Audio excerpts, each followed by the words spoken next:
Welcome my dear students. আজ আমাদের class 11-এর third চ্যাপ্টারের যে পোর্শনটা আমাদের আলোচনা হবে সেটা হলো আধুনিক বা দীর্ঘ পর্যায় সারণী, বা ইংরেজিতে আমরা বলতে পারি মডার্ন পিরিয়ডিক টেবিল আর long form of periodic table.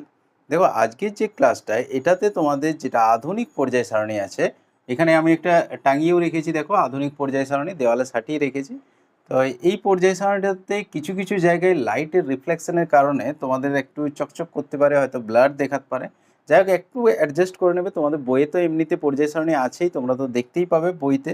আমি এটা টাঙিয়ে রেখেছি এখানে, তার কারণ হলো যে তোমাদেরকে পড়াতে পড়াতে যাতে আমি অ্যাকচুয়ালি দেখাতে পারি যে মৌলগুলো ঠিক কোথায় রয়েছে পর্যায় সারণীতে, এটা খুব দরকার। সেই কারণে এই পর্যায় সারণীটা আমি দিয়ে রেখেছি। আর তোমাদের অসুবিধা হবে না, এমনিতে যদি কোনো জায়গাটা একটু ব্লার লাগে তাহলে বইয়ের যে পর্যায় সারণীটা আছে সেটাতেও দেখে নিতে পারো। আজকের ক্লাসটাতে দেখো, তোমাদের যেটা আধুনিক পর্যায় সারণী আছে, এই আধুনিক পর্যায় সারণীটার সম্পর্কে তোমাদের পুরো ডেপথ নলেজ হয়ে যাবে। অর্থাৎ পুরো পর্যায় সারণীর মেকানিজমটা কী, কীভাবে মৌলগুলো ওখানে সিচুয়েটেড আছে এবং ওখানে থাকার ফলে তাদের ধর্মগুলো তোমরা প্রেডিক্ট করতে পারবে যে কোন জায়গাতে মৌলগুলো থাকলে কীরকমভাবে হয়। বিষয়গুলো সমস্ত কিছু কিন্তু তোমরা মোটামুটি আজকের ক্লাসটাতে বেসটা বলতে পারো ক্লিয়ার হয়ে যাবে। তাহলে বলতে পারো যে আজকের ক্লাসটাতে তোমাদের ইনঅর্গানিকের বেসটা ক্লিয়ার হয়ে যাবে।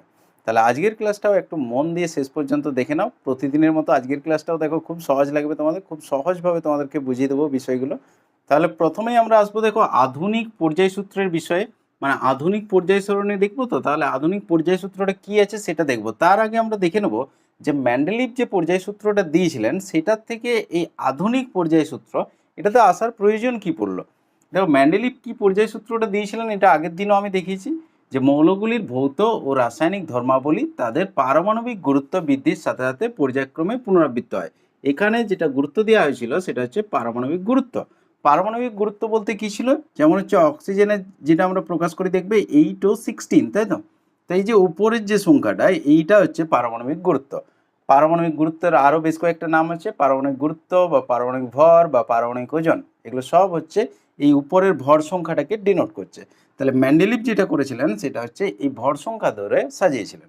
মানে বলতে পারি আমরা যে পারমাণবিক গুরুত্ব অনুযায়ী মৌলগুলোকে সাজিয়েছিলেন এবং বলেছিলেন যে এই পারমাণবিক গুরুত্বগুলো যত ধীরে ধীরে বৃদ্ধি পাবে তত মৌলগুলোর ধর্ম চেঞ্জ হতে হতে একটা সময় যেয়ে আবার পুনরাবৃত্ত হবে, ধর্মটা একই ফিরে আসবে। এটা আগের দিন আমাদের আলোচনা হয়েছে। এখন দেখো, মেন্ডেলিভ যে সময়ে এই সূত্রটা দিয়েছিলেন তখন কিন্তু আমাদের মনে রাখতে হবে যে ইলেকট্রন, প্রোটন, নিউট্রন এই সম্পর্কে কিন্তু কোনো আবিষ্কার হয়নি। মানে অবপারমাণবিক কণাগুলো নিয়ে কোনো আবিষ্কার কিন্তু তখনও পর্যন্ত হয়নি। তখনই উনি এগুলো সাজিয়েছিলেন।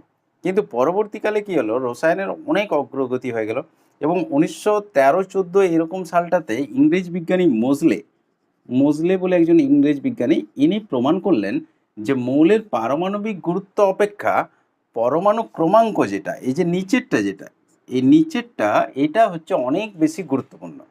মানে এইটাই হচ্ছে মৌলের মূলগত ধর্মের নিয়ন্ত্রক। এটা কে প্রমাণ করলেন না, ইংরেজ বিজ্ঞানী মোজলে। যে নিচের যেটা প্রোটন নাম্বার, তখন কিন্তু প্রোটন আবিষ্কার হয়ে গেছে। এটাকে বলা যেতে পারে কি পারমাণবিক সংখ্যা বা পরমাণু ক্রমাঙ্ক বলা যেতে পারে, বা প্রোটনের নাম্বার বলা যেতে পারে। তাহলে মোজলে পরমাণুর বিভিন্ন এক্স রশ্মি বর্ণালী পরীক্ষা করে প্রমাণ করলেন যে এই পরমাণু ক্রমাঙ্কটা হচ্ছে মৌলের মূলগত ধর্মের নিয়ন্ত্রক। পারমাণবিক গুরুত্বটা অতটা ইম্পর্টেন্ট নয়। তাহলে কি হলো, অটোমেটিক যে সাজানোর ব্যাপারটা ছিল পর্যায় সূত্র ধরে, সেইটাকে সংশোধন করার একটা সম্ভাবনা তৈরি হয়ে গেল। মানে সেটাকে সংশোধন করতেই হবে এরপরে, কারণ পারমাণবিক গুরুত্বটা তো অত গুরুত্বপূর্ণ নয়। তাহলে কি হলো, যে আধুনিক পর্যায় সূত্র যেটা এলো সেটাতে শুধুমাত্র চেঞ্জ হয়ে গেল এই পারমাণবিক গুরুত্বের জায়গায় পরমাণু ক্রমাঙ্ক। তাহলে দেখো, আধুনিক পর্যায় সূত্রতে যেটা হলো সেটা হচ্ছে মৌলগুলির ভৌত ও রাসায়নিক ধর্মাবলী তাদের পরমাণু ক্রমাঙ্ক বৃদ্ধির সাথে সাথে পর্যায়ক্রমে পুনরাবৃত্ত হয়। পরমাণু ক্রমাঙ্ক বলতে কোনটা, এই নিচেরটা। আধুনিক পর্যায় সারণীতে আমাদের যেটা মূল গুরুত্ব দেওয়া হচ্ছে সেটা হচ্ছে পরমাণু ক্রমাঙ্কটা থেকে, অর্থাৎ প্রোটন সংখ্যাটাকে। এই উপরেরটার আর গুরুত্ব সেরকম রইল না, ভর সংখ্যাটার কোনো গুরুত্ব সেরকম রইল না। গুরুত্ব আছে অবশ্যই, কিন্তু এই পর্যায়ের ক্ষেত্রে বা পর্যায় সারণীর ক্ষেত্রে আমাদের এই শুধুমাত্র নিচেরটার গুরুত্ব রইল, প্রোটন নাম্বারটা, অর্থাৎ পরমাণু ক্রমাঙ্ক, বা এর আরেকটা নাম আছে পারমাণবিক সংখ্যা বলা হয়।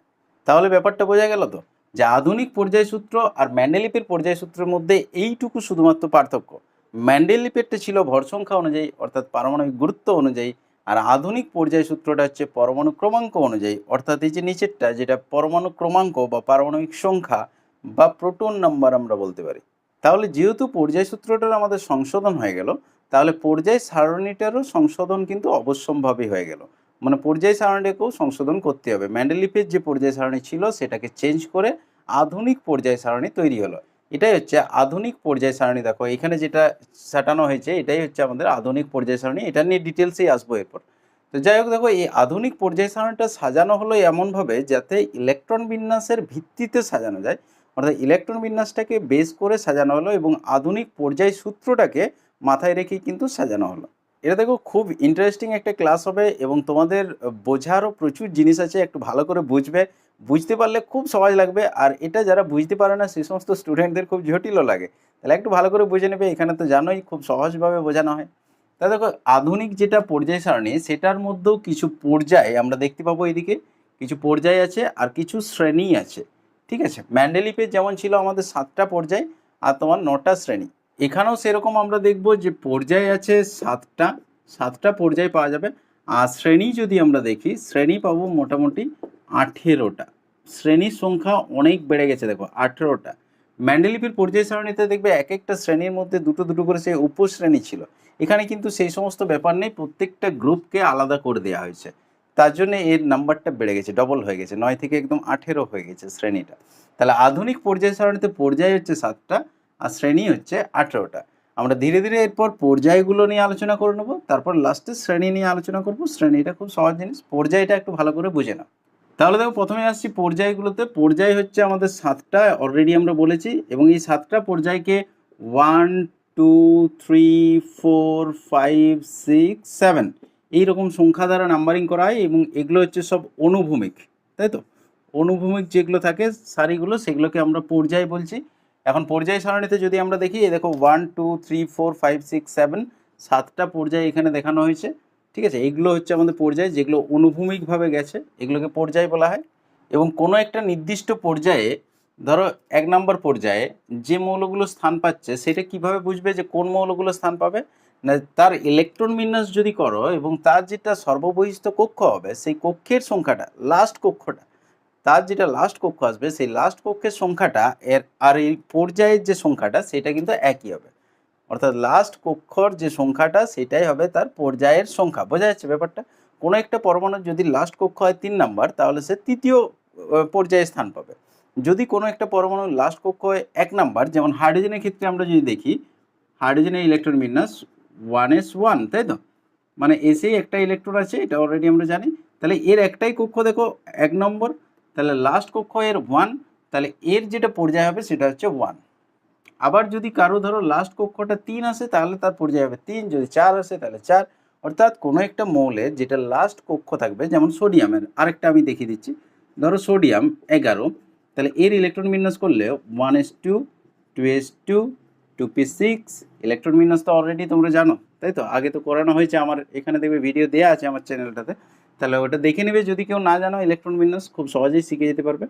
আচ্ছা 3s1 হয় তারপর, তাহলে এর লাস্ট কক্ষ কোনটা হবে? এটা 1 নম্বর কক্ষ, এটা 2 নম্বর কক্ষ, যেগুলো 2 আছে সেগুলো 2 নম্বর কক্ষ, এটা হচ্ছে 3 নম্বর কক্ষ। তাহলে লাস্ট কক্ষ কোনটা? 3 নম্বরটা অবশ্যই। তার মানে সোডিয়ামটা থাকবে তোমার তৃতীয় পর্যায়ে। এখানে লক্ষ্য করে দেখো তৃতীয় পর্যায়ে আছে সোডিয়ামটা। বোঝা যাচ্ছে ব্যাপারটা? একই রকমভাবে তুমি আরও অন্য কোনো উদাহরণও নিতে পারো, যেমন ধরো আয়রন যদি আমরা নিই, একটু বড় উদাহরণ নেওয়া যাক, এফি। এফি হচ্ছে আমাদের 26, বোঝা যাচ্ছে তো, আয়রন হচ্ছে 26। আচ্ছা তাহলে এর দেখো 1s2 2s2 2p6, অর্থাৎ এখানে 10 হয়ে গেল। আচ্ছা 3s2 3p6, এতটা পর্যন্ত আমাদের ইলেকট্রন বিন্যাস কোনো সমস্যা নেই। 1s2 2s2 2p6 3s2 3p6, তাহলে এটা 10 হয়েছে, এটা 18 পর্যন্ত হয়ে গেছে। যদি গুণো তাহলে দেখবে 2 2 4 হলো, আর 6 10, 10 আর 2 12, আর 6 হচ্ছে 18। তারপরে কি হয়? PLAS আসবে, পুলিশ স্টেশন রুল বলেছিলাম। যদি কেউ না দেখেছে দেখে নেবে, আমার চ্যানেলে ভিডিও দেওয়া আছে ইলেকট্রন বিন্যাসের। তাহলে 4s2 হলো, তাহলে 20 হলো। তারপরে দেখতে হবে আগের কিছু বাকি আছে কিনা, অর্থাৎ 3Dটা 6 আসবে। তাহলে এর ক্ষেত্রে দেখো যে লাস্ট কক্ষ আমাদের কোনটা? 4 নম্বরটা হচ্ছে লাস্ট কক্ষ। এই দেখো 4 রয়েছে, এ শেষে আছে, শেষে থাকলেও কিন্তু এ 3 নম্বর কক্ষের, এ 4 নম্বর কক্ষের। তাহলে 4টা হচ্ছে লাস্ট কক্ষ। তাহলে বুঝতেই পারছো যে আয়রনের অবস্থান হবে কোন পর্যায়ে? আয়রনটা হবে চতুর্থ পর্যায়ে। দেখা যাক আয়রনটা কোথায় আছে। এ দেখো এটা এফি, এফিটার পর্যায়ে দেখো 4, বোঝা যাচ্ছে। তাহলে কোনো একটা মৌলের যেটা লাস্ট কক্ষ থাকবে সেই লাস্ট কক্ষটা অনুযায়ী তার পর্যায়টা হবে।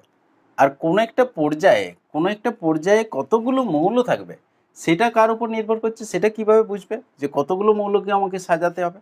না, সেইটা হচ্ছে তোমার যে যখন আমরা ইলেকট্রন বিন্যাস করব, দেখবে যে লাস্ট কক্ষটা তার যা থাকবে সেইটাতে যখন ইলেকট্রন পূর্তি শুরু হলো তার থেকে শুরু করে পরবর্তী কক্ষে ইলেকট্রন ঢোকার আগে পর্যন্ত যতগুলো ইলেকট্রন প্রবেশ করবে ততগুলো মৌল থাকবে। এটা দেখো নর্মাল মুখে বললে বুঝতে পারবে না, তাই তোমাদেরকে একটু বাস্তবে দেখিয়ে দিচ্ছি কীরকমভাবে হয়। দেখো আমরা যে ইলেকট্রন বিন্যাস যখন করেছিলাম তখন আব্বাও নীতি অনুযায়ী সমস্ত অরবাইটালগুলোকে আমরা সাজিয়েছিলাম এনার্জেটিক্যালি। তো সেই সাজানোটা আরেকবার আমরা করব। যেমন হচ্ছে প্রথমে হচ্ছে 1s, তাহলে বুঝতে পারবে, দেখো পুরো কনসেপ্টটা বুঝতে পারবে পর্যায় সারণী। প্রথমে হচ্ছে 1s, তারপরে কি হয় 1s এর পর 2s। যদি আমরা এনার্জিটিক্যালি সাজাই তাহলে এরকম আসছে 1s এর থেকে 2s এর এনার্জি বেশি, 1s 2s 2p, তারপরে 3s 3p, তাই তো এরকমভাবে সাজানো হয়েছিল না?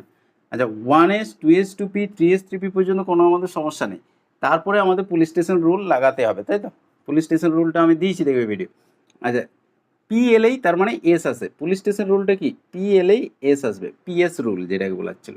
তাহলে পি এসছে, এরপরে এস আসবে, এবং যখনই পি থেকে এসে যাচ্ছ তাহলে কি হবে, এক একক বৃদ্ধি করতে হবে, অর্থাৎ এটা 3 ছিল 4 হয়ে গেল 4s। এরপরে এস এলেই তো এখানে শেষ হয়ে গেল ব্যাপারটা, তাহলে দেখতে হবে আগের কিছু বাকি আছে কিনা। আমাদের 3তে ডিটাও সম্ভব, 3তে এস পি ডি 3টে অরবিটাল থাকবে যেহেতু 3 নম্বর কক্ষ। তাহলে 3ডিটা নিয়ে আসছি, যখনই ডি এলো এই রুলটা চেঞ্জ হয়ে যাবে ডিপিএস, তাই তো? এরকমভাবে করা হয়েছিল। এখন তোমরা যদি মুখস্থ করে করেছো বা যেভাবেই করে থাকো, যদি কেউ আমার ওই ভিডিওটা না দেখেছো পুলিশ স্টেশন রুলের, যেরকমভাবে করে থাকো সেইভাবেই করবে, কোনো অসুবিধা নেই।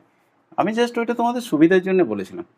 আচ্ছা ডিএলএ কী হবে, আবার পিএস ডিপিএস রুল লাগাতে হবে আমাদের, এবং এক একক করে বৃদ্ধি পাবে, তাহলে 4p 5s, তাই তো?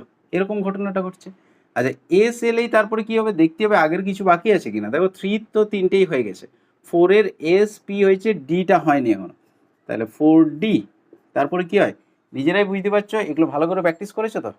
যদি না করেছো অবশ্যই করে নেবে। আগের মডেল কোশ্চেনটাতে যেটা পরমাণুর গঠন, তার মডেল কোশ্চেনে দেখবে প্রচুর ইলেকট্রন বিন্যাস প্র্যাকটিস করার জন্য আমি দিয়েছিলাম, লাস্টে দেখবে ফর প্র্যাকটিস বলে লেখা আছে, ওই ইলেকট্রন বিন্যাসগুলো প্র্যাকটিস করে রাখবে, তাহলে তোমাদের ইলেকট্রন বিন্যাসে কোনো দিন প্রবলেম আসবে না। আচ্ছা যাই হোক, যেটা বলছিলাম দেখো, তাহলে 4d এলো, ডি এলে কী হবে ডিপিএস রুল এবং এক একক করে বাড়বে, তাহলে 5p 6s এক একক করে বাড়িয়ে দিলাম ডিপিএস। আচ্ছা এস এলে দেখতে হবে আগের কিছু বাকি আছে কিনা, তাহলে 4-এর দেখো 4s p d হয়েছে, 4fটা বাকি আছে, কারণ 4-এ এফটা আসে, 4 নম্বর কক্ষ তো, তাহলে 4টে কক্ষ থাকবে এস পি ডি এফ, তাহলে 4fটা বাকি ছিল সেটা লিখে দিলাম।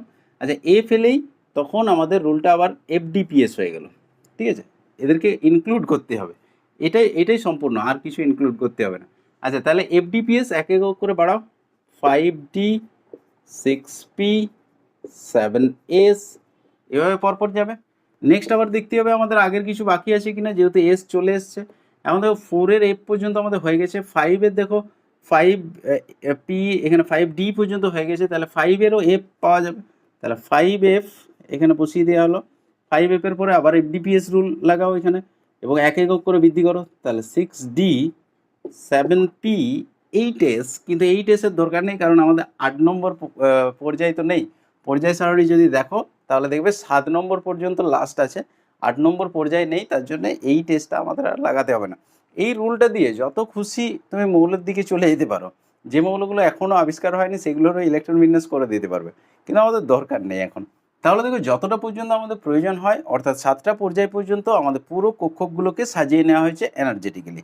এরপরে আমি যেটা বলছিলাম যে কোনো একটা পর্যায়ে কতগুলো মৌল স্থান পাবে সেইটা কার উপর নির্ভর করছে, সেইটা দেখো কীরকমভাবে হয়, যে এইটা 1 আছে, তার মানে এইটা হচ্ছে আমাদের 1 নম্বর পর্যায়, বোঝা যাচ্ছে? এইটা 1 নম্বর পর্যায়, এবং 1 নম্বর পর্যায়ে তাহলে একটাই কক্ষক থাকছে বা অরবিটাল থাকছে, সেটা হচ্ছে 1s।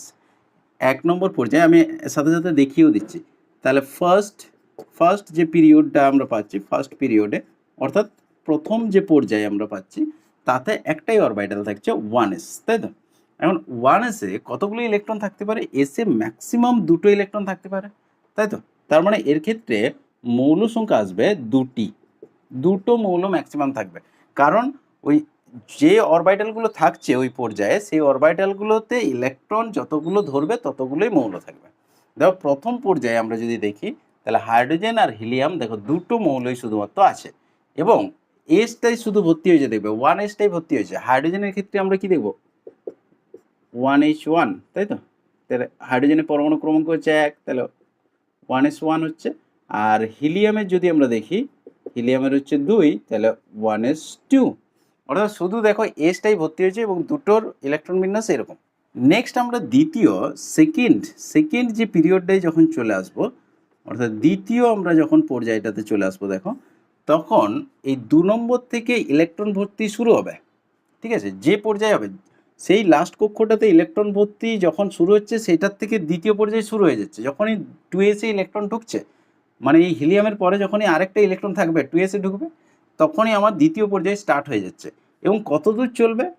পরবর্তী যেটা মুখ্য শক্তি স্তর তার আগে পর্যন্ত, অর্থাৎ 3-এর আগে পর্যন্ত। বোঝা যাচ্ছে? মানে যত নম্বর পিরিয়ড সেইটাতে ইলেকট্রন ভর্তি যখন শুরু হচ্ছে সেই অরবিটালে, তার থেকে যখন শুরু হচ্ছে তারপরে পরবর্তী যে কক্ষকটা থাকছে, পরবর্তী উচ্চ যে শক্তি স্তরটা থাকছে তার ঠিক আগে পর্যন্ত। তার মানে 2s আর 2p এটা হচ্ছে 2 নম্বর পর্যায়ে ভর্তি হবে।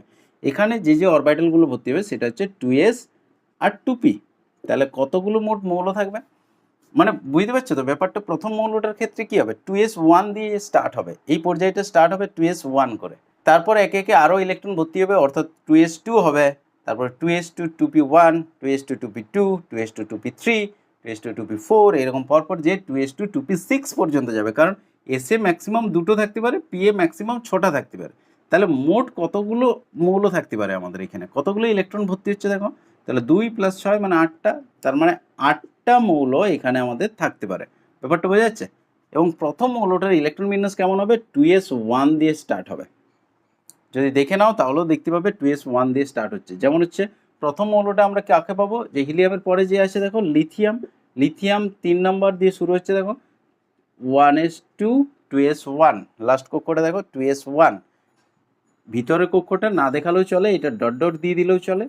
তাহলে লাস্ট কক্ষের ইলেকট্রন বিন্যাস 2s1, আর যদি দেখাও তাও অসুবিধা নেই। তাহলে 2s1 দিয়ে স্টার্ট হচ্ছে এবং লিথিয়াম থেকে শুরু করে পরপর এরপর যাবে। তারপরে যে মৌলটা বেরিলিয়াম আসবে 2s2, তারপরে পিতে ইলেকট্রন ভর্তি হতে শুরু হবে। তারপর লাস্ট যে মৌলটা আসবে এই পর্যায়ে সেটা হচ্ছে তোমার নিয়নটা দেখবে লাস্ট আসবে 10 নম্বরে এবং সেখানে আসবে 2s2 2p6, একদম পিটা পর্যন্ত ভর্তি হয়ে যাবে, এটা পর্যন্ত ভর্তি হয়ে যাবে। তাহলে এটা হচ্ছে আমাদের ফার্স্ট মৌল, এটা হবে লাস্ট মৌল, যেটা হচ্ছে দ্বিতীয় পিরিয়ডের। যদি আমরা দেখি সেকেন্ড পর্যায়ে, এ দেখো লিথিয়াম থেকে শুরু হয়েছে, নিয়নে গিয়ে শেষ হয়েছে। এটা 2s1, এটা 2s2, এটা 2s2 2p1, এটা 2s2 2p2, 2s2 2p3, 2s2 2p4, 2s2 2p5, 2s2 2p6, একদম 2s যতগুলো আছে সব ভর্তি হয়ে গেল। তার মানে টোটাল কতগুলো মৌল আমরা পেলাম এখানে? এখানে 8টা মৌল পাওয়া যাচ্ছে। একই রকমভাবে তৃতীয় পর্যায়ে আমরা কাদেরকে পাবো, কোন অরবিটালগুলোতে ইলেকট্রন ভর্তি হবে না, যেখান থেকে 3 শুরু হচ্ছে আর 4-এর আগে পর্যন্ত, মানে এই জায়গা পর্যন্ত যাবে। তাহলে এইটা হচ্ছে আমাদের তৃতীয় পর্যায়ে। এখন দেখো 3D-টা এইদিকে আছে, কিন্তু 3D পর্যন্ত যাওয়া যাবে না, কারণ 3D পর্যন্ত যদি যেতে হয় তার আগেই 4s-টাতে ইলেকট্রন ঢুকে পড়বে। এখন 4s-এ ঢুকে পড়া মানেই কিন্তু চতুর্থ পর্যায়ে শুরু হয়ে যাবে। ব্যাপারটা বোঝা যাচ্ছে? তাহলে তৃতীয় পর্যায়ে কতক্ষণ থাকবে না, 3s থেকে শুরু করে, যেখান থেকে 3 শুরু হচ্ছে সেখান থেকে শুরু করে 4-এর আগে পর্যন্ত। তার মানে এই পর্যায়ে এই দুটো আমরা অরবিটাল পাবো, অর্থাৎ 3s আর 3p, এই দুটো অরবিটালে ইলেকট্রন যতগুলো ধরবে ততগুলোই মৌল থাকবে। 3s-এ কটা থাকবে? ম্যাক্সিমাম দুটো থাকে। 3p-তে কটা থাকবে? ম্যাক্সিমাম 6টা থাকবে। s-এ দুটো থাকে, p-এ 6টা থাকে, অলরেডি আমরা জানি। তাহলে এক্ষেত্রে আমাদের মৌল সংখ্যা কত আসবে? 2 আর 6 8টা, এরও আসবে। তার মানে তৃতীয় পর্যায়েও আমাদের টোটাল 8টা মৌল এখানে অবস্থান করবে এবং প্রথম যে মৌলটা হবে তার ইলেকট্রন বিন্যাস কি দিয়ে শুরু হবে? 3s1 দিয়ে স্টার্ট হবে। অর্থাৎ এর ক্ষেত্রে যদি আমরা দেখি সোডিয়ামটাতে দেখবে 11 এবং এর হবে 3s1, এটা প্রথম মৌল হবে। এবং তারপরে 3s2 হবে, ম্যাগনেসিয়ামে দেখবে 3s2 আসবে, তারপরে অ্যালুমিনিয়ামে 3s2 3p1, তারপর 3p2, এরকমভাবে পিটাও ধীরে ধীরে ভর্তি হবে এবং লাস্টে যে p6 হয়ে যাবে। এবং যখন পুরো ফুলফিল হয়ে যাবে সেটা একটা নিষ্ক্রিয় গ্যাস চলে আসবে, আর্গনে চলে আসবে। দেখবে 18 আর্গনের ইলেকট্রন বিন্যাস কী থাকবে? 3s2 3p6, পুরো ফুলফিল থাকবে। এখন তৃতীয় পর্যায়টা যদি আমরা দেখি পর্যায় সারণীতে দেখো এখানে শুরু হচ্ছে সোডিয়াম দিয়ে এবং শেষ হচ্ছে আর্গন দিয়ে। টোটাল 8টা মৌল আছে, এদিকে দেখো 2টো, এদিকে 6টা রয়েছে। মানে কি এখানে এসটা ভর্তি হয়েছে, এটা 3s1, এটা 3s2, এই ধারে আবার পিগুলো একটা একটা করে 6টা ইলেকট্রন ঢুকেছে, এখানে যে 3p6 হয়ে গেছে। ব্যাপারটা বোঝা যাচ্ছে? তাহলে 8টা টোটাল মৌল থাকবে থার্ড পিরিয়ডে। একই রকমভাবে আমরা ফোর্থ পিরিয়ডটাও দেখে নেবো। এটা কোথা থেকে স্টার্ট হবে? যেখান থেকে 4 স্টার্ট হয়েছে সেইখান থেকে শুরু করে 5-এর আগে পর্যন্ত, তার মানে এতটা পর্যন্ত। 5 যেখানে হচ্ছে তার আগে পর্যন্ত, কারণ 5-এ ঢুকে গেলেই সেটা পঞ্চম পর্যায়ে চলে যাবে। তাহলে এইটা হচ্ছে আমাদের চতুর্থ পর্যায়ের মধ্যে থাকবে। তাহলে 4s, 3d আর 4p আব্বাও নীতি অনুযায়ী এগুলো সব সাজানো আছে। তাহলে 4s, 3d আর 4p এই অরবিটালগুলো এক্ষেত্রে ভর্তি হবে। এখন দেখো 4s-এ ম্যাক্সিমাম 2টো থাকতে পারে, এসে ডিতে ম্যাক্সিমাম আমরা জানি 10টা ইলেকট্রন থাকতে পারে, কারণ ডি এর কক্ষক হচ্ছে 5টা, এক একটা বক্স যেগুলো ছিল সেই বক্সগুলোতে 2টো করে ইলেকট্রন ঢুকতে পারে। আচ্ছা, পি-এ আমাদের 6টা। এখন দেখো তোমাদের কেমিস্ট্রিতে একটা বিষয় বলে রাখি, তোমরা যদি আগের চ্যাপ্টারগুলো না করেছো, মানে আগের ইলেকট্রন বিন্যাসগুলো না শিখেছো, তাহলে কিন্তু এই জায়গাগুলো জটিল লাগবে। কেমিস্ট্রি নামেই এতগুলো চ্যাপ্টার, আসলে বলতে পারো একটাই চ্যাপ্টার, খুব লিঙ্কড সাবজেক্ট। মানে যদি আগেরগুলো না পড়ে থাকো তাহলে কিন্তু এগুলো হঠাৎ করে দেখলে জটিল লাগবে, আর আগেরগুলো যদি আগে দেখে নাও তাহলে কিন্তু এগুলো খুব সহজ লাগবে আবার। তাহলে আমি বলবো যে যদি নতুন কেউ থেকে থাকো যার আগের কনসেপ্টগুলো ক্লিয়ার নেই, সে আগের কনসেপ্টগুলো ক্লিয়ার করে নাও, তাহলে এগুলো দেখবে খুব ইজি, একদম বাচ্চা ছেলের মতো লাগবে, কিচ্ছু লাগবে না এগুলো। আচ্ছা দেখো, তাহলে এখানে যেটা হচ্ছে টোটাল কতগুলো মৌল আমরা পাচ্ছি? 2 আর 10, 12 আর 6, 18, তাই তো? তাহলে টোটাল 18টা ইলেকট্রন যেমন অরবিটালগুলোতে প্রবেশ করবে এই চতুর্থ পর্যায়ে, সেরকম 18টা মৌলও তাহলে তখন পাওয়া যাবে। এবং প্রথম মৌলটা 4s1 দিয়ে স্টার্ট হবে, ধীরে ধীরে 4s1, 4s2, তারপরে ডিতে আবার ঢুকবে, D1, 2, 3, 4 করে একদম 10 পর্যন্ত ঢুকবে, তারপরে আবার পিতে 6টা ঢুকবে, টোটাল 18টা মৌল এখানে পাওয়া যাবে। তাহলে প্রথম যে মৌলটা এখানে আমরা পাবো সেটা হচ্ছে, দেখবে পটাশিয়াম আছে, পটাশিয়ামে 4s1 দিয়ে স্টার্ট হচ্ছে। আচ্ছা, লাস্ট মৌলটা কি আসবে? যে পুরো ফুলফিল্ড থাকবে, এগুলো সব ফুলফিল্ড হয়ে গেছে। সব ফুলফিল্ড মানে একটা নিষ্ক্রিয় গ্যাস পাওয়া যাবে, এটা হবে তোমার ক্রিপ্টন, ক্রিপ্টনে যে শেষ হবে। আচ্ছা, এখানে আর খুব একটা জায়গা নেই, লিখে দিচ্ছি দাও, 4s2, 3d10 আর 4p6। ঠিক আছে, এইটা হচ্ছে আমাদের, এটা প্রথম আর এটা হচ্ছে লাস্ট মৌল। দেখে নাও এখানে। আচ্ছা, চতুর্থ পর্যায়ে চলছে আমাদের। প্রথম মৌলটা দেখো পটাশিয়াম, পটাশিয়াম অর্থাৎ এখানে 4s1 দিয়ে স্টার্ট হলো, এটা 4s2, তারপর ডিতে একটা একটা করে ঢুকছে। এই দেখো এখানে 10টা মৌল স্থান দেওয়া আছে, স্ক্যান্ডিয়াম, টাইটেনিয়াম, ভ্যানাডিয়াম, এখানে D1, 2, 3 এইভাবে পরপর পরপর যাচ্ছে D10 পর্যন্ত, জিঙ্ক পর্যন্ত। এই যে মাঝের 10টা মৌল পেলাম, এগুলোকে সন্ধিগত মৌল বলা হয়, এগুলো সম্পর্কে পরে আমরা ডিটেলসে আলোচনা করব। তারপরে আস্তে আস্তে আবার পি অরবিটালগুলোতে একটা করে ইলেকট্রন ভরছে, অর্থাৎ এটা 4p1, 4p2, 4p3 এইভাবে পরপর 4p6 পর্যন্ত যাচ্ছে।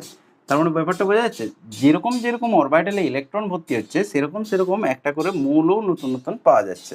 তাহলে দেখো আমরা তো সাজিয়েছিলাম যে পরমাণু ক্রমাঙ্ক অনুযায়ী, অর্থাৎ প্রোটন নাম্বার অনুযায়ী ইলেকট্রনের সাথে কি সম্পর্ক হলো। অ্যাকচুয়ালি কি জানো তো, যেটা নর্মাল নিউট্রাল যখন পরমাণু থাকে, একটা যে কোনো পরমাণু, ধরো পটাশিয়াম নিউট্রাল অবস্থায় আছে, কোনো চার্জ নেই যখন, তখন ওর প্রোটন নাম্বার আর ইলেকট্রন নাম্বারটা সেম থাকে।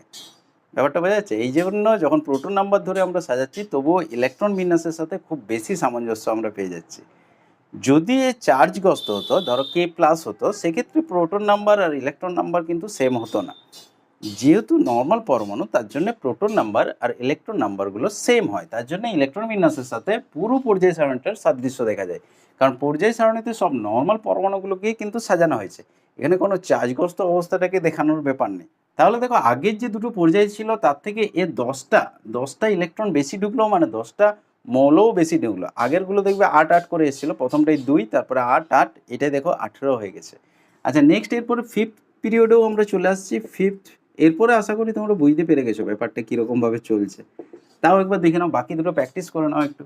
আচ্ছা, ফিফথ পিরিয়ডে কী হবে? 5s থেকে শুরু হবে, তাই তো? 5s থেকে শুরু হবে কতটা পর্যন্ত না, 6-এর আগে পর্যন্ত, 6-এর আগে পর্যন্ত। তাহলে এখানে 6 হয়েছে, তার আগে পর্যন্ত এতটা পর্যন্ত। তাহলে এই 5s, 4d, 5p এটা হচ্ছে 5 নম্বর পর্যায়। তাহলে এখানে কোন কোন অরবিটালগুলো থাকছে? 5s, 4d আর 5p। আচ্ছা, এসে কোটা থাকবে 2টো, ডি এ 10টা আর পি এ 6টা, অলরেডি আমরা দেখলাম। তাহলে এর ক্ষেত্রে দেখো 2, 10, 12 আর 6, 18 একই রকম। তাহলে 18টা টোটাল ইলেকট্রন এই 5 নম্বর পর্যায়ের কক্ষগুলোতে ভর্তি হবে। 18টা ইলেকট্রন ধীরে ধীরে যখন একটা একটা ভর্তি হবে, তার মানে 18 রকমের মৌল আমার তৈরি হয়ে যাবে, অর্থাৎ 18টা মৌল এখানেও পাওয়া যাবে। এবং এরও যেটা প্রথম মৌল আমরা পাবো, প্রথম মৌলতে 5s1 দিয়ে শুরু হবে, তাহলে 5s1 দিয়ে স্টার্ট হবে। প্রথম মৌলটা কে হবে? রুবিডিয়াম। রুবিডিয়াম হচ্ছে 37 দেখবে, 5s1 দিয়ে স্টার্ট হচ্ছে, এবং লাস্ট যে মৌলটা পাবো সেখানে সবগুলো ফুলফিল হয়ে যাবে, বোঝা যাচ্ছে? রুবিডিয়ামের ঠিক পরেরটাই হবে 5s2, তারপর 5s2 হওয়ার পরে আবার ডিতে একটা একটা করে 10টা ঢুকবে সন্ধিগত মৌলগুলো। আচ্ছা, তারপরে আবার পিতে ঢুকবে, দেন লাস্ট যে মৌলটা হবে সেটাতে সব ফুলফিল হবে, এবং সেটা একটা নিষ্ক্রিয় গ্যাস হবে, যেটা হচ্ছে জেনন। জেনন হচ্ছে 54 আমাদের। এবং এর ইলেকট্রন বিন্যাসটা কী হবে? 5s2, 4d10 আর 5p6, অর্থাৎ সব ফুলফিল থাকবে। নিষ্ক্রিয় গ্যাসগুলো সব ফুলফিল থাকে। নিষ্ক্রিয় গ্যাস নিয়েও পরে ডিটেলস আলোচনা হবে, চিন্তা নেই। তাহলে এখানে দেখো প্রথম দুটো যে মৌল সেগুলো এসে ঢুকবে, একটা 5s1, 5s2, তারপরে যে 10টা পাবো এগুলোতে ডিতে ঢুকবে, ডি অরবিটালে ইলেকট্রন ঢুকবে। 10টা এক্সট্রা মৌল পাওয়া যাচ্ছে এই ক্ষেত্রে, এগুলোকে বলা হচ্ছে সন্ধিগত সারির মৌল।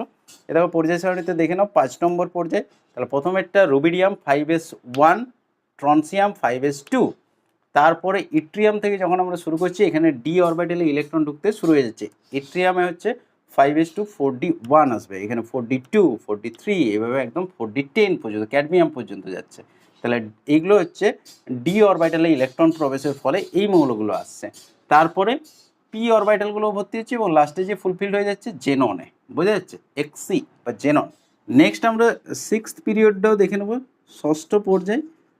ষষ্ঠ পর্যায়ে কীরকমভাবে হচ্ছে দেখো 6th পিরিয়ড। এটা তাহলে কোথা থেকে শুরু হবে? যেখান থেকে 6 স্টার্ট হচ্ছে, 6 নম্বর যে কক্ষে বা 6 নম্বর যেটা লাস্ট কক্ষ যার ক্ষেত্রে দেখা যাবে, সেই 6 নম্বর কক্ষে ইলেকট্রন ভর্তি হওয়া থেকে শুরু করে 7-এর আগে পর্যন্ত, মানে এতটা পর্যন্ত, 7-এর আগে পর্যন্ত, মানে তার পরবর্তী মুখ্য শক্তি স্তরে ইলেকট্রন ঢোকার আগে পর্যন্ত। তাহলে এইটা হচ্ছে 6 নম্বর পর্যায়ে আমাদের। তা 6 নম্বর পর্যায়ে কোন কোন অরবিটালগুলো পড়ছে দেখো, 6s, 4f, এখানে এফটাও ঢুকে যাচ্ছে, 5d এবং 6p। আচ্ছা, কতগুলো টোটাল ইলেকট্রন ঢুকবে তাহলে? এসে দুটো, আচ্ছা এফে হচ্ছে 14টা ঢুকতে পারে ম্যাক্সিমাম, ডিতে হচ্ছে 10টা, আর পিতে 6টা। এগুলো অলরেডি আমরা করেছি, তাই তো? পাওলির অপবর্জন নীতি, হুন্ডের সূত্র, এই সমস্ত জায়গাতে দেখবে এগুলো সব করা হয়েছে। তাহলে টোটাল কত দাঁড়াচ্ছে? 2 আর 14 16, 16 আর 10 হচ্ছে 26, 26 আর 6 হচ্ছে 32। তারপর টোটাল 32টা ইলেকট্রন আমাদের প্রবেশ করছে, এবং 32টা মৌল তাহলে পাওয়া যাবে এই 6 নম্বর পর্যায়ে। টোটাল 32টা মৌল পাওয়া যাবে। এইখানে দেখো একটু সমস্যা হচ্ছে, প্রথম যেটা স্টার্ট হবে সেটা হচ্ছে 6s1 দিয়ে স্টার্ট হবে, 6s1 যেটা হচ্ছে সিজিয়াম। সিজিয়াম হচ্ছে তোমার 55।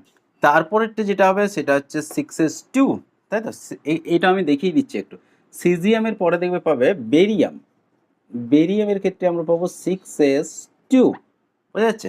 তারপরে যেটা হবে 6s2, 4f1 হওয়ার কথা ছিল, যেটা হচ্ছে আমাদের ল্যান্থানাম। ল্যান্থানাম হচ্ছে 57, এটা 56, আচ্ছা এটা 57। ল্যান্থানামের ক্ষেত্রে একটু দেখো চেঞ্জ হয়ে যায়, আব্বাও নীতি মানছে না, অর্থাৎ 6s2 এর পরে 4fটাতে না ঢুকে 5dটাতে ঢুকে যায়, অর্থাৎ 5d1 হয়ে যায়, 4fটা 0 অবস্থায় রয়ে যায়। মানে আমরা যদি দেখাতে চাই এটাকে মাঝে দেখাতে পারি, 4fটা 0ই রয়ে গেল, 5d1, এটা ব্যতিক্রম। এটাতে অবাক হওয়ার কিছু নেই, এটা হচ্ছে ব্যতিক্রম। এটা সায়েন্টিস্টরাও এটাকে ব্যতিক্রম হিসাবেই রেখেছেন। মানে এরকম কেন হচ্ছে, মানে আব্বাও নীতি মানছে না কেন, সেটা নিয়ে কোনো ব্যাখ্যা তোমাদের কিন্তু নেই। তাহলে এটা কিন্তু বাস্তবে দেখা যায় যে 5dতে 1 হয়ে যাচ্ছে। তো প্রথম মৌলটা, ওই জন্যে ল্যান্থানাম যেটা আছে এখানে দেখো, ল্যান্থানাম, এই ল্যান্থানামটাকে এখানেই রাখা হয়। যদি এই পর্যায় সারণীটাতে নিচে করে দিয়েছে, কারণ ধর্মের মিল থাকার জন্য এদেরকে একসাথে ধরে নেওয়া যায়, কিন্তু ল্যান্থানামটা অ্যাকচুয়ালি এখানেই থাকবে। ল্যান্থানামটা হচ্ছে ডি ব্লক মৌল, ব্যাপারটা বোঝা যাচ্ছে? পরের দিনে তোমাদের ব্লকগুলো নিয়ে আমরা আলোচনা করব। তো যাই হোক, তাহলে ল্যান্থানামটা হচ্ছে আব্বাও নীতির বিরুদ্ধাচরণ করছে, এটা হচ্ছে একটা ব্যতিক্রম বলতে পারো। আচ্ছা, তারপরের মৌলগুলোতে কিন্তু এফে আবার ভর্তি হতে শুরু করে, অর্থাৎ এরপরে সেরিলিয়াম থেকে শুরু করে 58, সেরিলিয়াম থেকে যখন শুরু হচ্ছে 6s2, 4f1 দিয়ে স্টার্ট হয়ে গেল, আর 5dটা ওই 1 হয়ে রয়ে যায়। এবার 4f1 হবে, 4f2 হবে, 4f3 হবে, এরকম করে 4f14 পর্যন্ত যাবে। সেরিলিয়াম থেকে লুটেসিয়াম পর্যন্ত আছে দেখবে। 71 লুটেসিয়াম, এর ক্ষেত্রে কী পাবো 6s2 4f14, 5d-টা 1 হয়েই রয়ে গেছে। তাহলে এফগুলোতে 14টা ভর্তি হয়ে গেল, ঠিক আছে। এরপরে যে মৌলগুলো পাবে সেটাতে ডিগুলো ভর্তি হবে, 10টা পরপর পরপর পরপর যাবে। D1 তো হয়েই ছিল, D2 D3 করে 10 পর্যন্ত যাবে, তারপরে পিগুলোতে ভর্তি হবে, এইভাবে পরপর যাবে। আমি এই ব্যতিক্রমটা দেখানোর জন্য এই জায়গাটা দেখিয়ে দিলাম যে এফে প্রথম যে ইলেকট্রনটা এফে যাওয়ার কথা সেটা এফে না যে ডিয়ে যায়, ওটা হচ্ছে ল্যান্থানাম, এবং ল্যান্থানামের পরবর্তী যে মৌলগুলো 14টা সেইগুলো এফে ভর্তি হয়। এবং এই যে মৌলগুলো এফে যেগুলো ভর্তি হচ্ছে এগুলোকে ল্যান্থানাইডও বলা হয়, বা ইংরেজিতে বললে ল্যান্থানয়েড বলা যেতে পারে, বাংলায় বললে ল্যান্থানাইড মৌল বলা যেতে পারে। এফে যে 14টা মৌল, তা টোটাল দেখো এখানে মৌল সংখ্যা কত হলো 32টা। 32টা মৌল একটা পর্যায় সারণীতে কি স্থান দেওয়া যাবে, মানে একটা পর্যায়ে, কারণ আমাদের টোটাল শ্রেণী আছে 18টা দেখবে, কিন্তু এই 18টা ঘর আছে আর তোমার 32টা মৌল হয়ে গেছে, যে কারণে এই এফে যখন ইলেকট্রনগুলো প্রবেশ করছে সেই মৌলগুলো যেগুলোকে আমরা ল্যান্থানয়েড বলছি বা ল্যান্থানাইড মৌল বলছি, সেগুলোকে নিচে একটা আলাদা জায়গায় স্থান দেওয়া হয়েছে। এটা পর্যায় সারণীতে ধরেনি বলে পর্যায় সারণীর নিচে একটা আলাদা সারি করে এদেরকে স্থান দেওয়া হয়েছে। ব্যাপারটা বোঝা যাচ্ছে?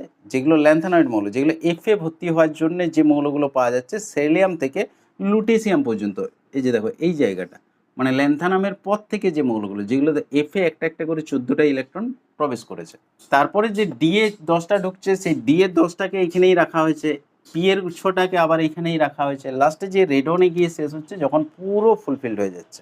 এই ল্যান্থানাইড মৌল যেগুলো আছে 58 সেলিয়াম থেকে 71 লুটেসিয়াম পর্যন্ত, এই যে ল্যান্থানাইড মৌলগুলো যেগুলো পর্যায় সারির নিচে এই দেখো একটা সারিতে স্থান দেওয়া হয়েছে, তারপরে আরেকটা সারি পাবো একটু পরেই আসছে, এই যে উপরের সারিটা এগুলোকে বিরল মৃত্তিকা মৌল বলা হয়। কেন বলা হয় এগুলো সব আমরা পরে আলোচনা করবো, এগুলো নিয়ে জাস্ট নামগুলো একটু জেনে রাখো। এরপর আমরা 7th পিরিয়ডে চলে আসবো, অর্থাৎ সপ্তম পর্যায়ে। তাহলে 7th পিরিয়ডটা স্টার্ট হবে কোথা থেকে না 7s থেকে, যেখান থেকে 7 স্টার্ট হয়েছে ওখান থেকে স্টার্ট হবে, 7 নম্বর উপকক্ষ থেকে 7s থেকে স্টার্ট হবে 8-এর আগে পর্যন্ত। যাই হোক 8 তো আমাদের নেই, তার মানে এই লাস্ট পর্যন্ত চলে আসবে। এটা হচ্ছে 7 নম্বর পর্যায়ে।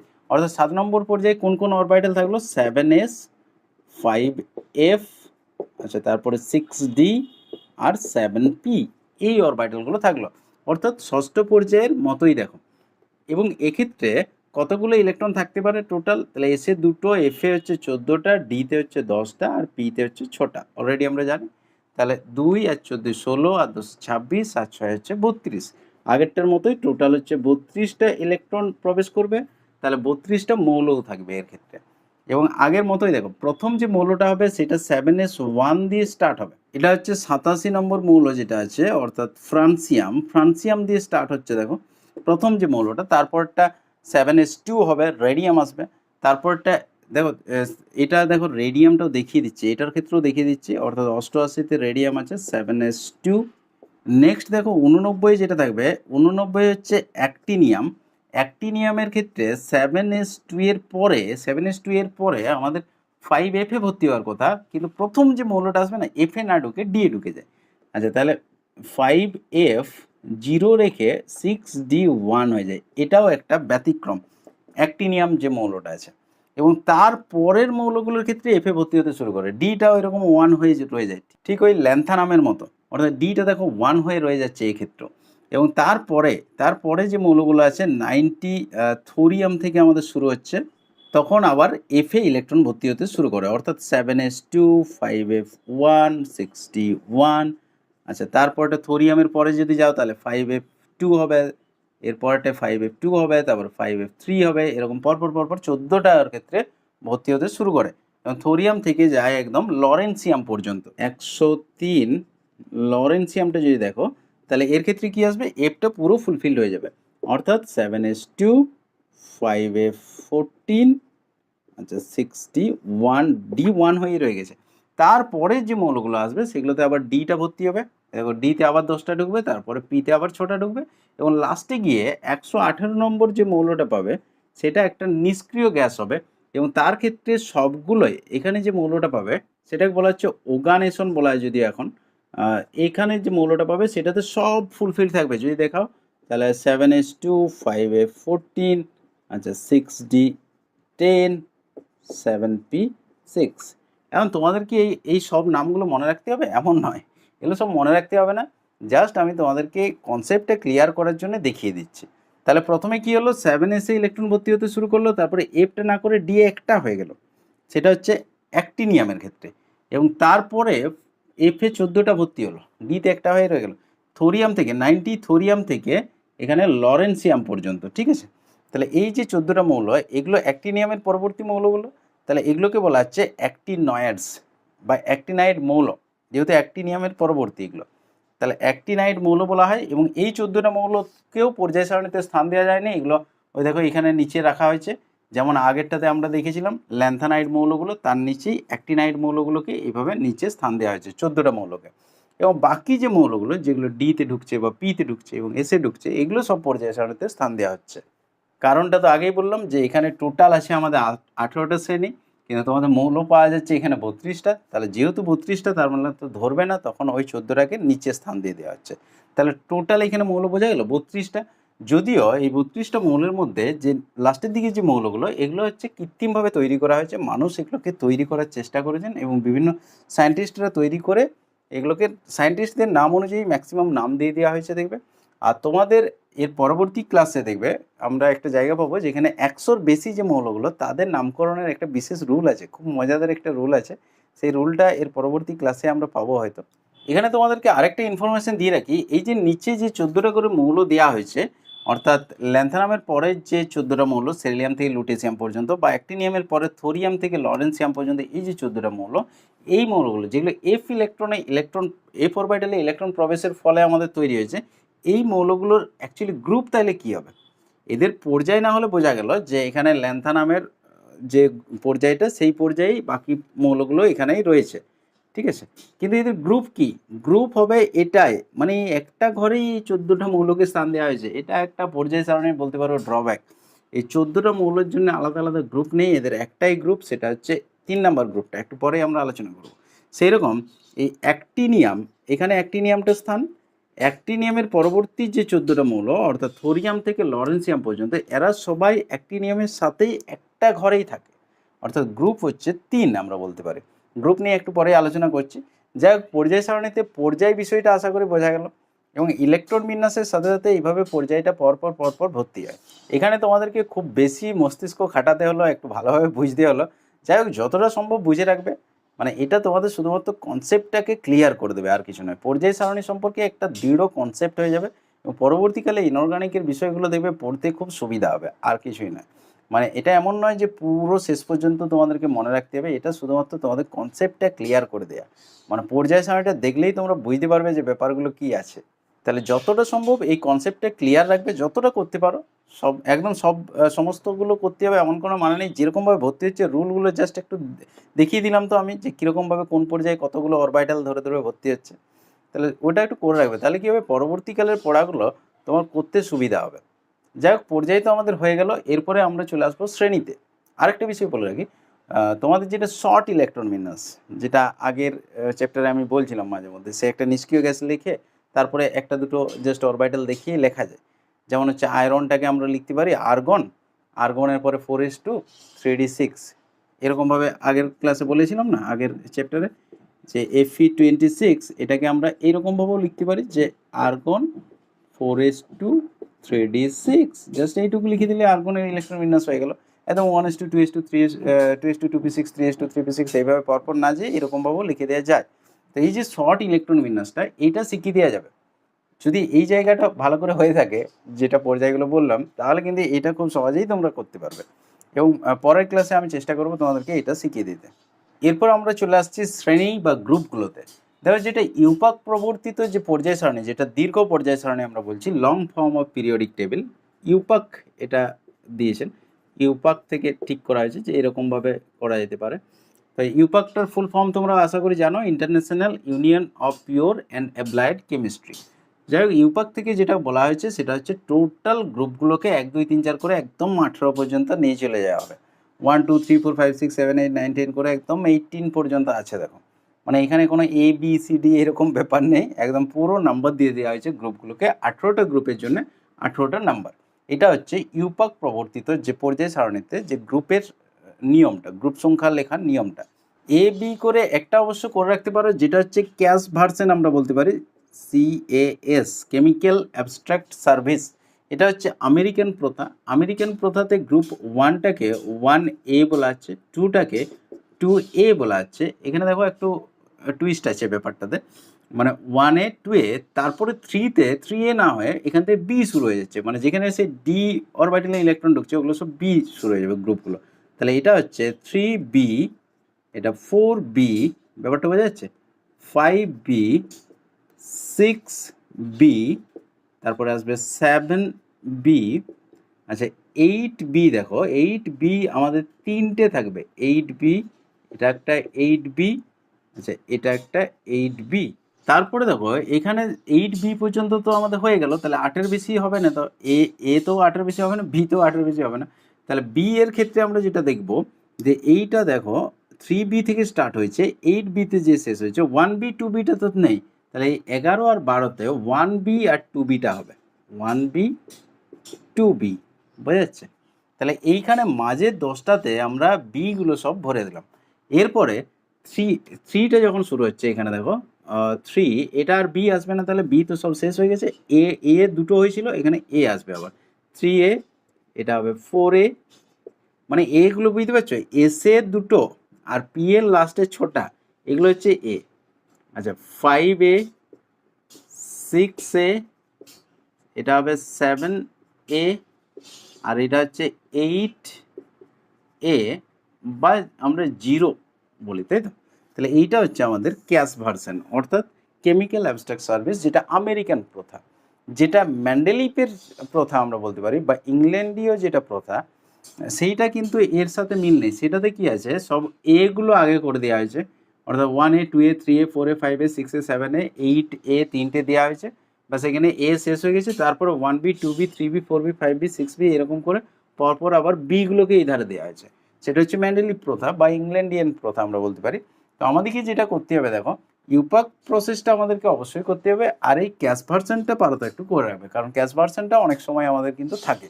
তোমাদের বইয়ে দেখবে যেখানে শ্রেণী দেওয়া আছে সেখানে দুটোই দেখানো হয়েছে, আমি আর ম্যান্ডেলিপটা দেখাচ্ছি না, মানে যেটা ইংল্যান্ডীয় প্রথা সেটা দেখাচ্ছি না, কনফিউশন হবে তোমাদের যে কোনটা কার বটে। সেই জন্য যে দুটো করতে হবে সেই দুটোই দেখালাম। একটা হচ্ছে ইউপাকের প্রসেস, যেটাতে একদম 1 to 18 পর্যন্ত পরপর সংখ্যাগুলো আছে শুধু। আরেকটা হচ্ছে ক্যাশ ভার্সন। ক্যাশ ভার্সনে প্রথমে 1A 2A থাকছে, তারপরে সব বিগুলো হয়ে যাচ্ছে, অর্থাৎ এখানে 3B 4B থেকে শুরু করে একদম 8B দিয়ে 1B 2Bটাও এখানে হয়ে যাচ্ছে। তারপরে আমাদের আবার বাকি এগুলো আসছে 3A 4A 5A 6A, এরকম করে এগুলো তাহলে এই সাইডে আর এই সাইডে, অর্থাৎ এস এর দুটো আর পি এর ছোটাতে, আর মাঝে যে ডি এর দশটায় এগুলোতে সব বিগুলো ভর্তি হচ্ছে। এই গ্রুপগুলোতে একটা খুব সুন্দর জিনিস আছে, যেটা হচ্ছে একটা নির্দিষ্ট গ্রুপে যে মৌলগুলো থাকবে তাদের ইলেকট্রন বিন্যাসের ধরনটা একই হবে, অর্থাৎ ইলেকট্রন বিন্যাসটা একই রকমের হবে। ধরো 1 নম্বর গ্রুপে যে মৌলগুলো আছে, লিথিয়াম, সোডিয়াম, পটাশিয়াম, রুবিডিয়াম, যতগুলো আছে সিজিয়াম পর্যন্ত, সবার দেখবে লাস্টে SA1 হচ্ছে, S1 দিয়ে শেষ হচ্ছে, অর্থাৎ NS1 বলতে পারি আমরা। সাধারণত দেখবে এরকমভাবে লেখা হয় NS1। এন বলতে কি, এন হচ্ছে বহিস্তম কক্ষ, সবচেয়ে বাইরের কক্ষটা বোঝাচ্ছে। যেমন হচ্ছে যদি আমরা হাইড্রোজেনের দেখি, হাইড্রোজেনের হচ্ছে 1S1, ঠিক আছে, এটা 1 নম্বর পর্যায়ে অবস্থিত 1S1। আচ্ছা তার নিচে যদি আমরা লিথিয়াম দেখি, তাহলে এটা পাবে দেখবে 2S1, ঠিক আছে। তার নিচে যদি আমরা সোডিয়াম দেখি, সোডিয়ামের লাস্টের কক্ষটা যদি দেখো, তাহলে পাবে দেখবে, ইলেকট্রন বিন্যাস করে দেখে নেবে দরকার হলে, 3S1। তারপরে যদি পটাশিয়াম দেখো, সব যতগুলো যাবে সব একই রকম, এটা হবে 4S1, তারপরটা হবে 5S1, তারপরটা 6S1, তারপরটা 7S1।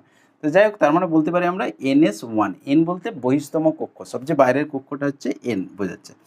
এবং যেটা কক্ষ নাম্বার সেটাই হবে তার পর্যায় সংখ্যা। তার মানে এটা 1 নম্বর পর্যায়ে থাকবে দেখবে, এটা 2 নম্বর পর্যায়ে থাকবে যেহেতু 2S1 আছে। আচ্ছা এটা 3 নম্বর পর্যায়ে থাকবে, এগুলো সব হচ্ছে পর্যায়ের নাম্বার। আচ্ছা এটা হবে 4 নম্বর পর্যায়ে থাকবে, তারপর 5 নম্বরে যে থাকবে তার 5S1, যে 6 নম্বরে থাকবে তার 6S1, অর্থাৎ একই ধরনের দেখো ইলেকট্রন বিন্যাসের প্যাটার্নটা।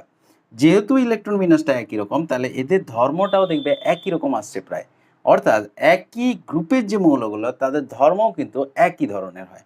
যে কোনো গ্রুপ নিতে পারো, যেমন হচ্ছে 14 number carbon, silicon, germanium, tin, lead, এগুলো পরপর আসবে একই রকম। দেখো 17 number fluorine, chlorine, bromine, iodine, acetate, এগুলো সব দেখবে একই রকম ধর্ম আসবে। এবং যেগুলো 18 নম্বর নিষ্ক্রিয় গ্যাসগুলো, এরা সবাই নিষ্ক্রিয় গ্যাস। অর্থাৎ একটা গ্রুপের যে মৌলগুলো সেগুলোর ধর্ম কিন্তু একই রকম হবে, যেহেতু তাদের ইলেকট্রন বিন্যাসটা একই রকম। এরপর দেখো আমরা চলে আসছি যে কয়েকটা গ্রুপের আমাদের বিশেষ নাম আছে। কয়েকটা গ্রুপের বিশেষ নাম আছে এবং এগুলোর থেকে পরীক্ষাতে কোশ্চেন আসে, এগুলো একটু ভালো করে রাখবে।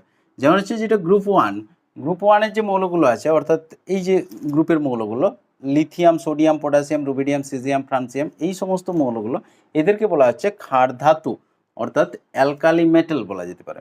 আচ্ছা, গ্রুপ 2 যেগুলো আছে এগুলো হচ্ছে ক্ষারীয় মৃত্তিকা ধাতু। কেন এই নামগুলো দেওয়া হচ্ছে এগুলো আমরা পরে আলোচনা করব, এখন শুধুমাত্র নামগুলো তোমরা একটু জাস্ট করে রাখবে।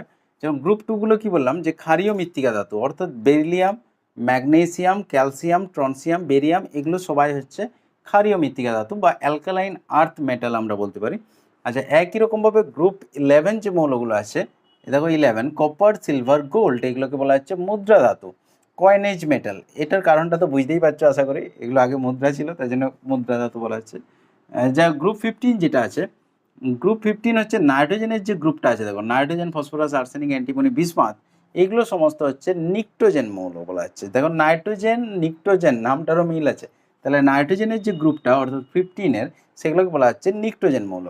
একই রকমভাবে গ্রুপ 16 যেগুলো আছে নাইট্রোজেনের পরের যে গ্রুপটা অক্সিজেনের যে গ্রুপটা আছে এটাকে বলা হচ্ছে চ্যালকোজেন মৌল, অক্সিজেন, সালফার, সেলেনিয়াম, টেলোনিয়াম, পোলোনিয়াম।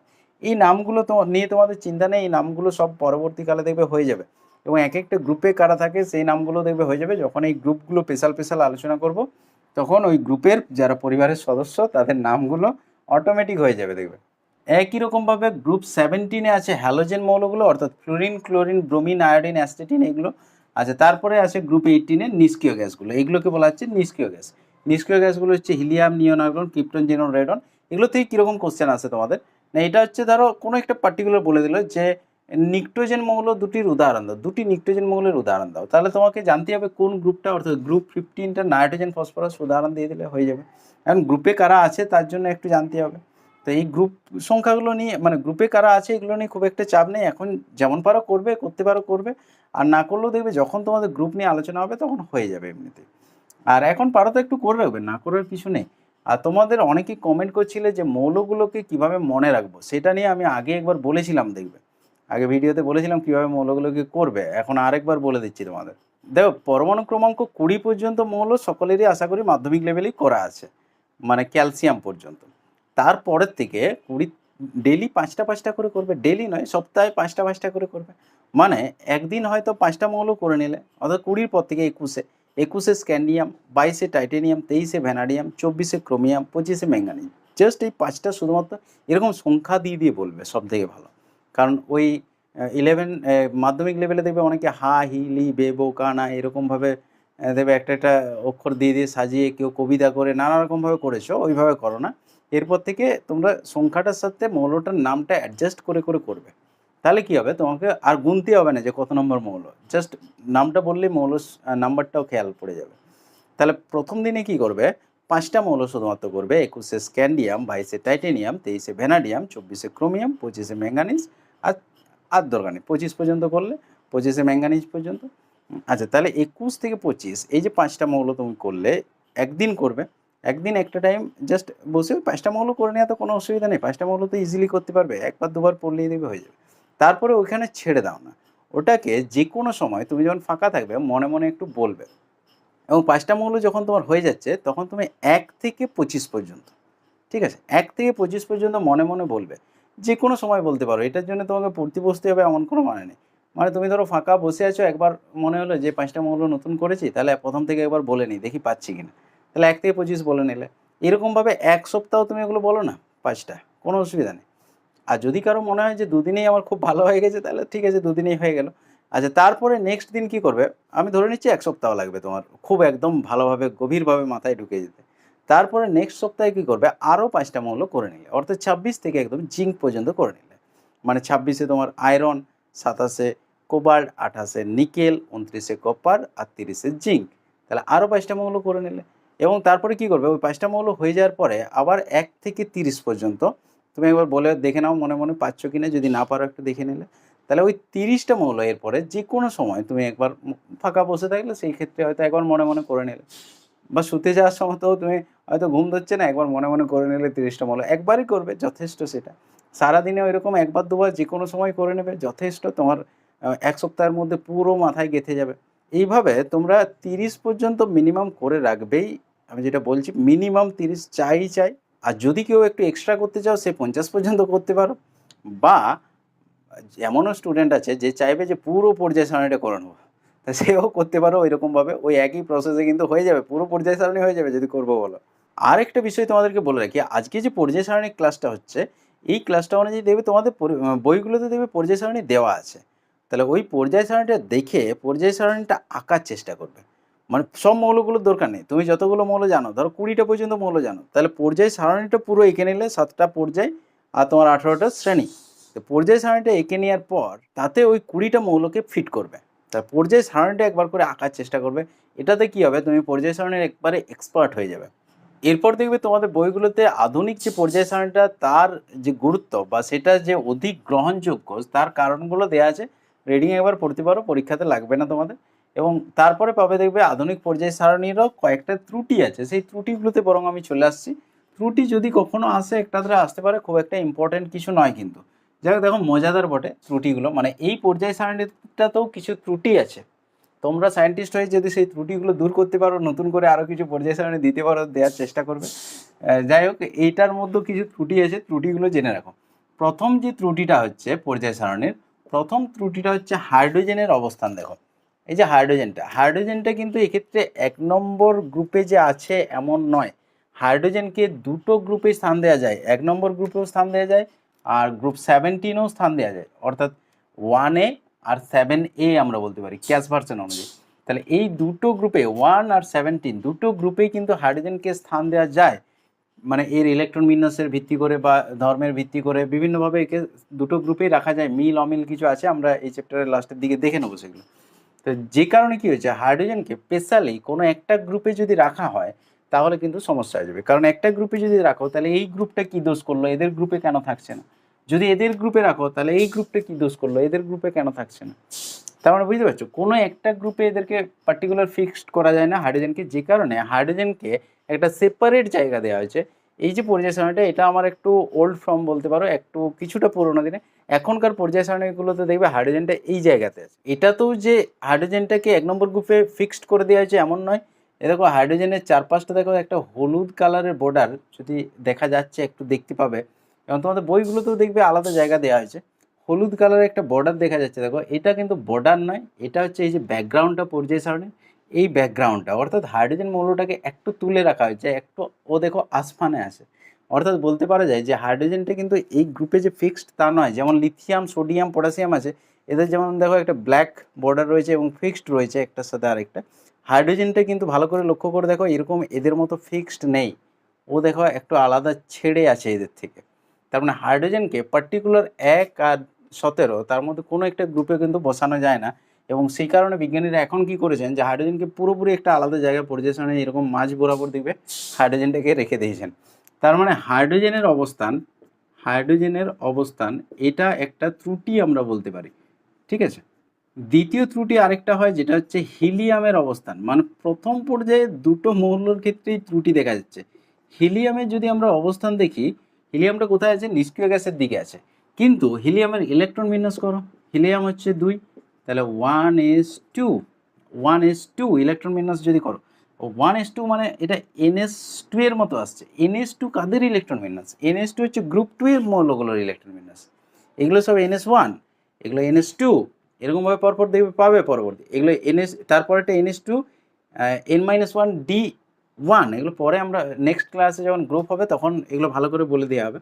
আর নিষ্ক্রিয় গ্যাসগুলো কী থাকে, ফুলফিল থাকে, ns2 np6 থাকে এদের, কিন্তু এর তো দেখো এরকম নয়, এর তো পিএ তো কোনো ইলেকট্রনই নেই।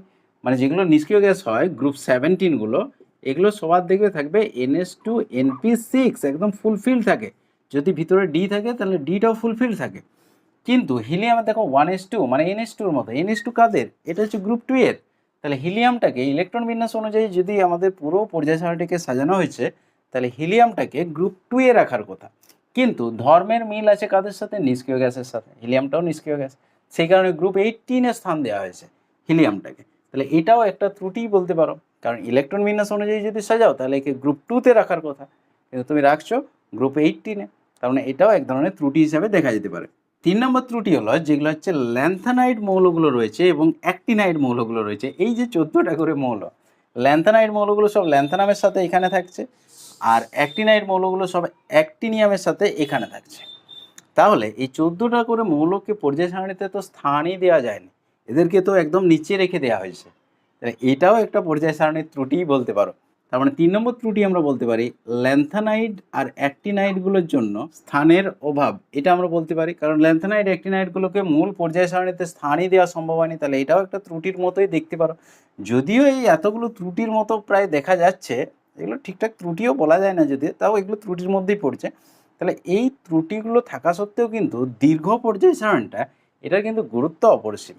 এটা ধরে আমরা পুরো মৌলগুলোকে সাজিয়ে ফেলেছি এবং এগুলো ধরে পুরো দেখবে তোমার মৌলগুলো ধর্মগুলো তোমরা বলে দিতে পারবে। এরপরে যত ক্লাসগুলো দেখবে আমাদের আগিয়ে যাবে এই চ্যাপ্টারের, পর্যায় সারণীর গুরুত্বটা তোমাদের দেখবে একদম পরিষ্কার হয়ে যাবে। এবং এই পর্যায় সারণীটাই, এই দীর্ঘ পর্যায় সারণীটা যেটা আধুনিক পর্যায় সারণী, এটাই কিন্তু এখনো পর্যন্ত চলে আসছে। এটাই একদম সর্বশ্রেষ্ঠ বলতে পারা যায় এখনো পর্যন্ত।